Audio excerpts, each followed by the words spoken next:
नमस्ते दोस्तों, मैं डॉक्टर प्रबल अग्रवाल राधा कृष्ण होम्यो क्लिनिक रामपुर से। आज जिस टॉपिक के ऊपर मैं आपसे डिस्कस करने वाला हूं वो है फ्रोजन शोल्डर। फ्रोजन शोल्डर जैसे इसका नाम सजेस्ट कर रहा है, आपके कंधे का जाम हो जाना।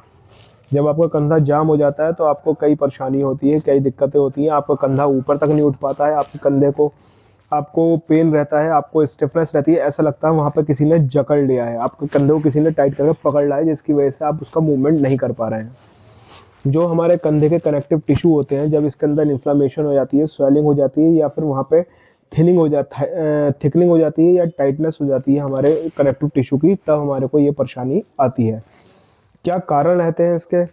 मेन कारण जो रहता है, इंजरी के बाद अगर कोई इंजरी हुई है आपको, शोल्डर इंजरी, उसकी वजह से आपको डॉक्टर ने मोबिलाइजेशन को मना करा है, हाथ को हिलाने दुलाने के लिए मना करा है, तो काफ़ी लंबे टाइम तक अगर हमारा हाथ मूवमेंट में नहीं रहता है तो उसकी वजह से भी फ्रोजन शोल्डर होने के चांसेस रहते हैं, या इंजरी की वजह से भी फ्रोजन शोल्डर होने के हमें चांसेस रहते हैं।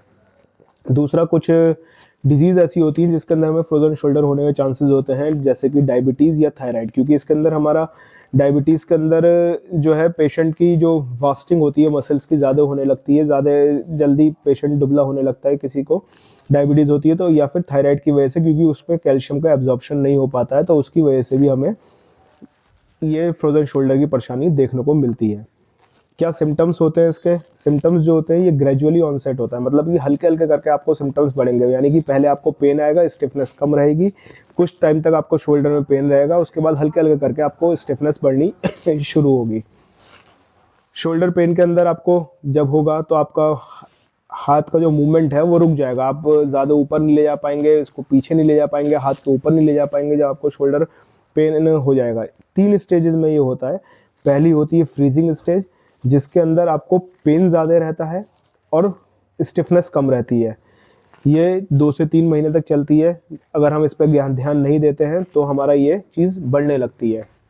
दूसरी होती है freezing stage, frozen stage. Frozen state में क्या होता है, हमारा पेन जो होता है वो डिक्रीज होने लगता है शोल्डर का, लेकिन उसकी स्टिफनेस बढ़ने लगती है, उसकी अंदर की अकड़न बढ़ने लगती है।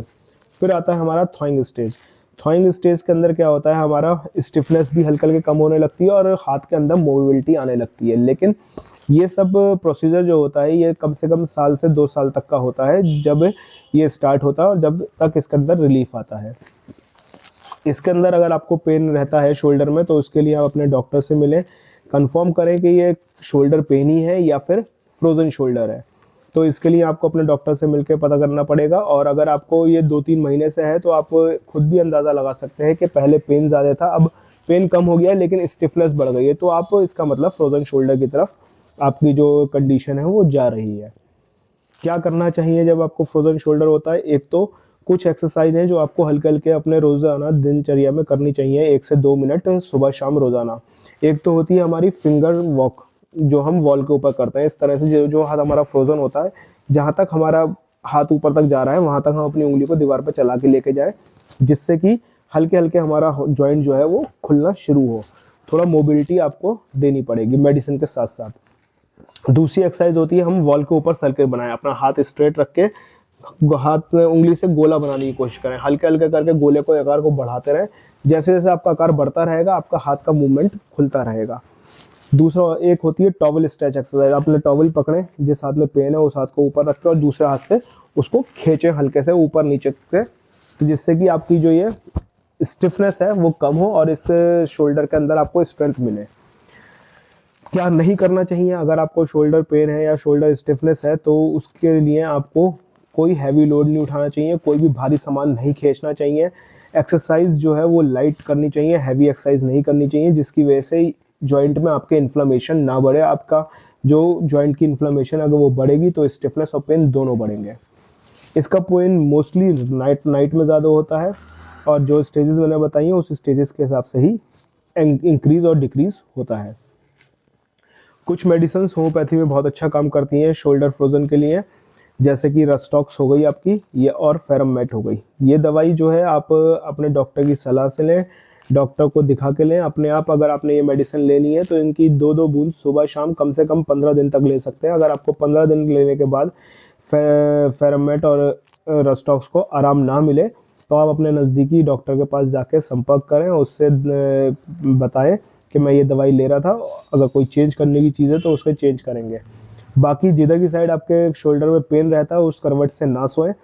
और हीटिंग और कूलिंग एक्सरसाइज जिससे आपको आराम मिलता है, अगर वार्म से आराम मिल रहा है तो वार्म से एक्सरसाइज करें, अगर कूलिंग से आराम मिल रहा है तो आइस पैड से हल्की सिकाई करें। सिकाई भी ज़्यादा देर तक नहीं करनी है, 1 से 2 मिनट तक करनी है, ये नहीं आप लंबे समय तक उसकी सिकाई करें, नहीं तो आपको पेन और स्टिफनेस दोनों बढ़ सकती है। इस चीज़ का आप ध्यान रखें। सर्दियों में खास करके ये देखने को मिलता है, सर्दियों में जो है आपके फ्रोजन शोल्डर की परेशानी ज़्यादा बढ़ जाती है, क्योंकि बाहर का वेदर जो होता है वो चिल्ड होता है, उसकी वजह से बॉडी के अंदर वैसे भी स्टिफनेस हमारी आ जाती है। तो इसलिए गर्म कपड़े पहन के रहें और शोल्डर को कवर करके रखें, ज़्यादा ठंड में एक्सपोज ना करें, गर्म पानी से नहाएं, भारी सामान बिल्कुल ना उठाएं किसी रूप में भी।